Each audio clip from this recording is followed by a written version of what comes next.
4 दिन बाद लाजर को कब्र से जीवित करने के पीछे यीशु का क्या उद्देश्य था?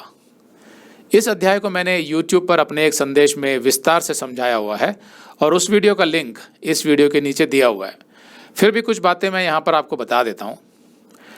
लाजर को 4 दिन बाद कब्र में से जीवित करना यीशु का अंतिम चमत्कार नहीं था क्रूस पर जाने से पहले, लेकिन ये सबसे बड़ा और सबसे महत्वपूर्ण चमत्कार अवश्य था जिसने यीशु के समर्थकों और शत्रुओं दोनों में प्रतिक्रिया जगाई। इससे पहले भी यीशु ने मुर्दों को जीवित किया था, लेकिन लाजर को मरे हुए तो 4 दिन हो गए थे।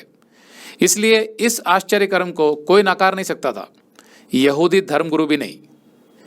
इस अध्याय में यीशु ने कहा, पुनरुत्थान और जीवन मैं हूं, और लाजर को मृत्यु के 4 दिन बाद जीवित करना यीशु की इस बात का प्रमाण था। आज मनुष्य के लिए सबसे बड़ा रहस्य है मृत्यु।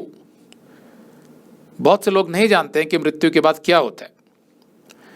मनुष्य के पाप के कारण मनुष्य के शरीर में मृत्यु आई, जैसा बाइबल सिखाती है, और रोमियो के 5:12 में भी यही लिखा है। शारीरिक मृत्यु आने पर मनुष्य का प्राण यानी उसका सोल उसके शरीर से हमेशा के लिए अलग हो जाता है, लेकिन आत्मिक मृत्यु मनुष्य को सदा के लिए परमेश्वर से दूर कर देती है और वो उस जीवन से दूर हो जाता है जो केवल परमेश्वर से आता है, मतलब अनंत काल का जीवन। जो यीशु को अस्वीकार कर देता है वो अनंत काल का जीवन नहीं देख सकता, जैसा यूहन्ना 3:36 में लिखा है। अगर यीशु शारीरिक मृत्यु के विषय में कुछ नहीं कर सकता था तो इसका मतलब होता कि जो कुछ उसने कहा और किया वो सब निरर्थक होता, और जो कुछ उसने आत्मिक मृत्यु के बारे में बताया और समझाया उसका भी फिर कोई अर्थ नहीं निकलता अगर यीशु शारीरिक मृत्यु के विषय में कुछ नहीं कर पाता तो। लेकिन हम देखते हैं कि उसने लाजर को जीवित किया। जो मृत्यु के बाद के जीवन का स्पष्ट सबूत दे सकता हो वही परमेश्वर हो सकता है, और वही यीशु ने किया लाजर को जीवित करके। इसीलिए हम यीशु को परमेश्वर स्वीकार कर सकते हैं। अगर यीशु की शिक्षाएं केवल इस जीवन के लिए लाभकारी होती तो फिर तो उसका कोई विशेष लाभ नहीं होता, क्योंकि मृत्यु के बाद उन शिक्षाओं का महत्व समाप्त हो जाता। लेकिन यीशु तो अनंत काल के विषय में सिखाता था, और उसको प्रमाणित करने के लिए ही यीशु ने ये अद्भुत चमत्कार किया। पौलुस ने लिखा 1 कुरिन्थियों का 15:19 में, यदि हम केवल इसी जीवन में मसीह से आशा रखते हैं तो हम सब मनुष्यों से अधिक अभागे हैं। मनुष्य के बहुत से बैरी हैं, लेकिन उसका अंतिम और सबसे बड़ा बैरी मृत्यु है, जैसा 1 कुरिन्थियों के 15:26 में लिखा है। लेकिन यीशु ने मृत्यु को पूर्ण रूप से पराजित कर दिया और सदा के लिए उस पर विजय पाई। इस अध्याय में 2 मुख्य बातों पर जोर दिया गया है, परमेश्वर पर विश्वास और परमेश्वर की महिमा।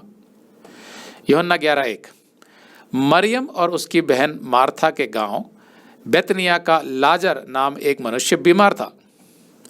अब ये बेतनिया माउंट ऑफ ऑलिव्स अर्थात जैतून के पहाड़ के पूर्वी भाग में था। वैसे एक और बेतनिया था जो पेरिया क्षेत्र में था, लेकिन ये बेतनिया अलग था जहां मरियम और मार्था रहते थे। लूका के सुसमाचार में मरियम और मार्था के विषय में विस्तार से लिखा हुआ है 10वें अध्याय में। यह वही मरियम थी जिसने प्रभु पर इत्र डालकर उसके पांवों को अपने बालों से पोंछा था। यह अगले अध्याय में होता है। इसी का भाई लाजर बीमार था। अगर आप ये संदेश पूरा देखना चाहते हैं तो आप इसे हमारे वेबसाइट hindiBiblestudy.com पर देख सकते हैं। यह वीडियो हमारे अप्रैल के वीडियोस में अपलोड किया हुआ है, तो जिनके पैकेज में भी अप्रैल का महीना है उनको ये वीडियो उनके माय अकाउंट में अप्रैल के वीडियोस में मिल जाएगा। अगर आप हमारे वीडियो फोन पर देख रहे हैं तो अच्छी स्पीड के लिए कृपया गूगल क्रोम या मोजिला फायरफॉक्स ब्राउजर इस्तेमाल करें। तो इनको डाउनलोड करने के लिए आप प्ले स्टोर में जाएं और ऊपर गूगल क्रोम टाइप करें, फिर आप गूगल क्रोम ब्राउजर पर क्लिक करें और उसे इंस्टॉल करें। ये एकदम फ्री है। इसी तरह आप मोजिला फायरफॉक्स टाइप करें, फिर आप मोजिला फायरफॉक्स ब्राउजर पर क्लिक करें और उसे इंस्टॉल करें। यह भी एकदम फ्री है। इसके बाद आप गूगल क्रोम ब्राउजर को क्लिक करके उसे खोलें और उसमें hindiBiblestudy.com टाइप करें, मतलब पूरा hindiBiblestudy.com एक साथ बिना किसी गैप के, तब हमारा वेबसाइट गूगल क्रोम में खुल जाएगा और आपके वीडियोस अच्छे से चलेंगे। इसी तरह आप मोजिला फायरफॉक्स ब्राउजर भी क्लिक कर सकते हैं और उसमें भी बिना गैप के hindiBiblestudy.com टाइप कर सकते हैं। उसमें भी हमारे वीडियोस बिल्कुल आराम से चलेंगे। इसके अलावा अगर आप चाहें तो बेहतर स्पीड के लिए आप वीडियो के नीचे बने प्ले बार पर सेटिंग्स का चिन्ह दबाकर 240p 240p सेलेक्ट कर सकते हैं, जिससे आपका बहुत ही कम डेटा खर्च होगा।